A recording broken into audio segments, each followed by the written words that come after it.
Begin Self-Publishing, episode 132. Quick Guide to Self-Publishing, part 6. Marketing.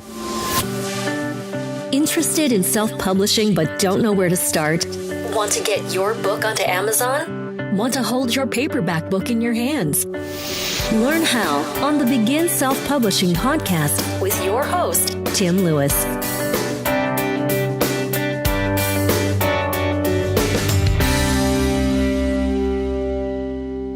In this final chapter of the audiobook, I'm going to talk about it's probably most fascinating subject in self-publishing, which obviously overlaps with every other kind of online business, which is how to actually market a book. It's not something I've mastered, but I've got a fairly clear idea about how you should do it. Do I ever follow that advice myself? No, of course not. But I think the biggest lesson I've learned about book marketing is that you really do need to focus on it.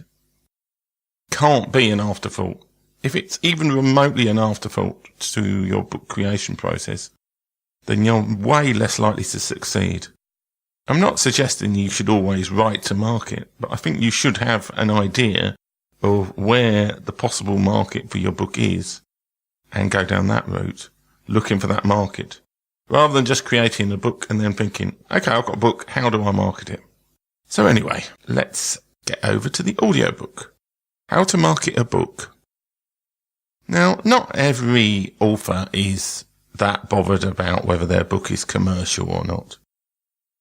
Some people just want to create a book because they say they created a book. Other people just want a book so that they can go to conferences and other places and say that they wrote a book on a topic. And that's completely fair. But for 95% or more of authors, a question they really want to know is, how do I market my book? How do I get sales of my book? Now, I'm by no means an ultra successful best-selling author, but I have interviewed over 70 people talking from a variety of marketing and other backgrounds. Went to loads of marketing conferences, and I've got a fairly good theoretical idea about what you should do to have a successful book hit. Now, the first thing to appreciate is that book marketing is not easy. However easy people might paint it to be, you can have the best book in the world and have a very good and decent marketing plan, and sometimes it's just not going to work. It's just not going to take off. And there's not really a lot you can do about that.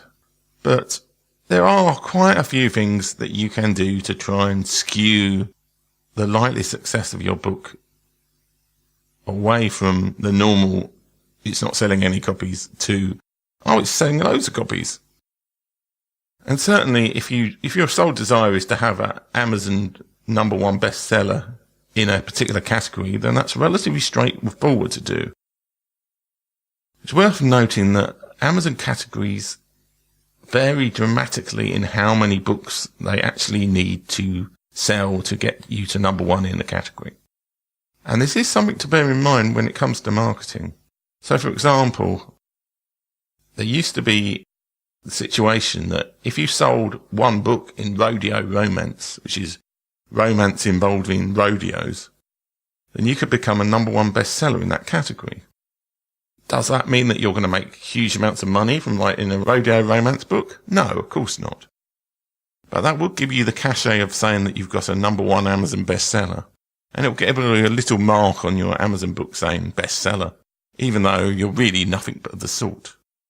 In a wider context, the thing that we want marketing to do for us is so that when our book is released, or sometime afterwards, but the easiest time is during the release period, we want a whole group of people to go onto the Amazon.com or Amazon.co.uk or any other Amazon site, or maybe on the Apple's iBooks site or somewhere else, and all buy our book in a concerted manner.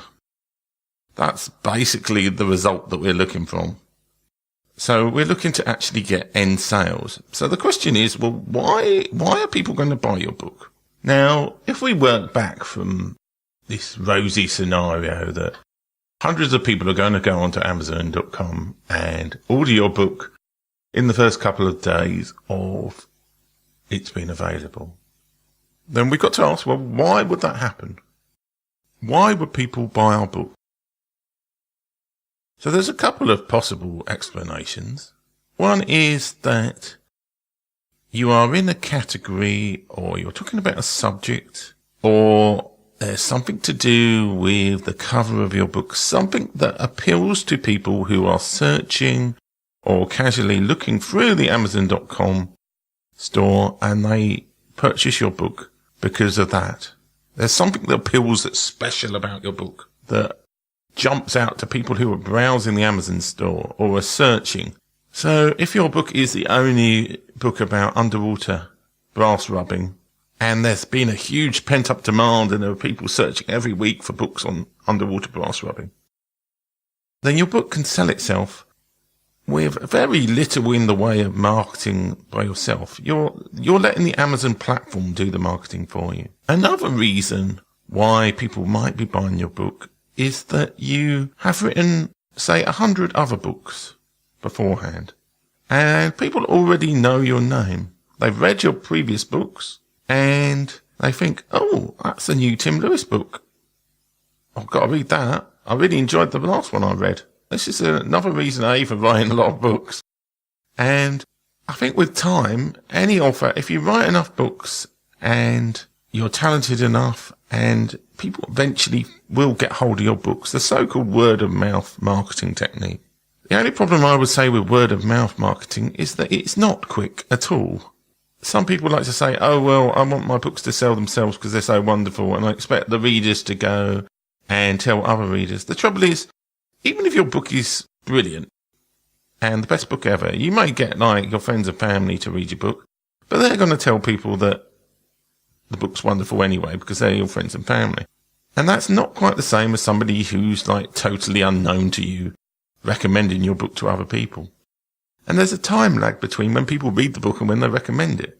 For things like getting into Amazon charts and charting in a category and getting exposure that way, and that is one of the best ways to get exposure to your book, is to get into charts. So success begets success in terms of book marketing. Then you really don't want to be having to rely on people recommending the book after they've read it. Unless it's such a good book that after reading one chapter, everybody's rushing around to other people and saying, you've got to read this book with me. But let's face it, that doesn't happen very often. So, as I say, you either need to have your book stand out in the Amazon store to people who are searching or browsing, looking in your particular category, or you need to bring people onto Amazon.com to buy your book. And this is where having a community of some kind available, either people who've read your previous books, or a community you built up, let's say with an email list, or you've got a Facebook group that you built up over time, or you've got followers to a blog or podcast that you've been running. It's those kind of people that you're looking to get onto Amazon, and they may not be people who buy that many Amazon books, but you want them to buy your book, and you ideally want them to buy it a time after it's come out so that you've got more chance of charting. Because one advantage to getting sales when your book has just come out is that everybody likes the new for its start, and also Amazon has new release charts, and it's a lot better to say, oh, this book is new, it's just come out, than, well, this book came out 2 years ago and we just discovered it now. 2 years ago is for really the word of mouth, slow drip sales over time. So we've got this aim that we want to use our marketing techniques to try and get sales for our books when the book comes out, in the first week or so preferably, or the first few days. In terms of the parts that involve your presence in the store, you do need to give some thought to book cover design. So if every other book in your category has a black and white cover, maybe splash colour into it. But try as much to not go beyond the normal format of those books. For what people hate your cover, but it's different. That's not necessarily going to be very good.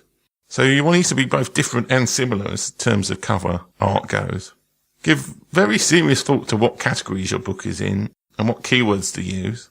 And as has been said, the traditional marketing approach is to do a lot of research before you create the product to actually find if your product is going to work. Now, most self-published authors don't do this, and I've certainly been guilty of this. The advantage to creating a book that you know has a marketplace that people you could sell to is that you have got that pent-up demand. And you've got all of this period when you're writing the book to keep teasing elements of the fact that this book is coming. You've got all of that time to kind of get your audience excited enough so that when it's actually available, they can go on and order it. And that, again, saves so much time over just suddenly sending an email out apropos to nothing on the day of the release of your book asking people to buy your book. So book marketing does basically come down to building people up to the point where they can actually go onto Amazon or whatever other site you want to send them to buy your book. My advice for new authors who only have one book to market and don't have a platform of any kind, so they haven't got a blog or an email list or a community, is to give serious consideration to all the categories, all the keywords of their book, and also to go around every one of the people you know in any capacity and let them know that the book is available and beg as much as possible without seeming too annoying to get your friends and family to buy the book. They are not in any shape or form a consistent audience for your book or books. But the advantage is that this will hopefully get your book into a category where it will get exposure to people who are the correct audience for your book. And if you've got things like email sign-ups in the back of your book, or you've got a Facebook group or something like that where you can send people, then this is a fantastic way to start building a core audience that you will need for later book releases. Now, if you're very adept at social media and marketing in general, and if your book is very specific, so let's say it's on shoes for walking in the Pyrenees, something along those lines, you may already have connections in, say, Facebook groups and other areas for people who like walking in the Pyrenees mountains. You want to be leveraging those connections as well to say, I've written a book on shoes to use in the Pyrenees. And again, you want to be letting them know, preferably as far ahead as possible of release date, that the book is coming, then let them know that it's coming again, and then kind of like just make it known again around the time that you want them to buy their book around this time if they possibly can. Obviously, you can use things like lowering the price to try and sell more books. And for a non-launch book, price discount policies are probably the best way to go. But for a brand new author, leverage all the audience you can to try and get your book into a chart so that it will then sell, and then you can start building up an audience of core followers who then are going to be able to buy your future books. Now, coming from a fiction side as a writer, you will hear an awful lot about sites like FreeBooksy and BookBub, and those can be tremendously useful for a fiction author. These services are basically services where they have an email deal of a day kind of service where they send out emails to a huge amount of people who signed up to those book discount services. And if you can get an offer on one of them, and it's very difficult to do that on BookBub, which is the biggest and most successful of these email list aggregators, then that is a good way to actually push up the success of a book, whether new or otherwise. The only caveat for most of these services is that they require a certain number of reviews for your book before you can actually apply for them. So that's another good reason for being able to get that initial push of people, so that you get enough sales to get enough decent reviews so they can actually apply to these other services. This is only a very quick guide to how to do marketing. There's a huge amount of possible channels and ways of doing it. Social media marketing has really reduced the cost of marketing communication for a lot of small businesses. So to sum up a very, very big topic in a very simplified way, you've got to be looking to spend the time and focus on thinking, why are people going to buy my book? How can I make them want to buy my book?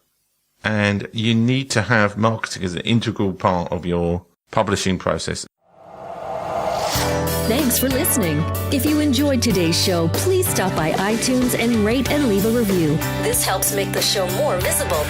For free resources, show notes, and other helpful content, join the community at beginselfpublishing.com.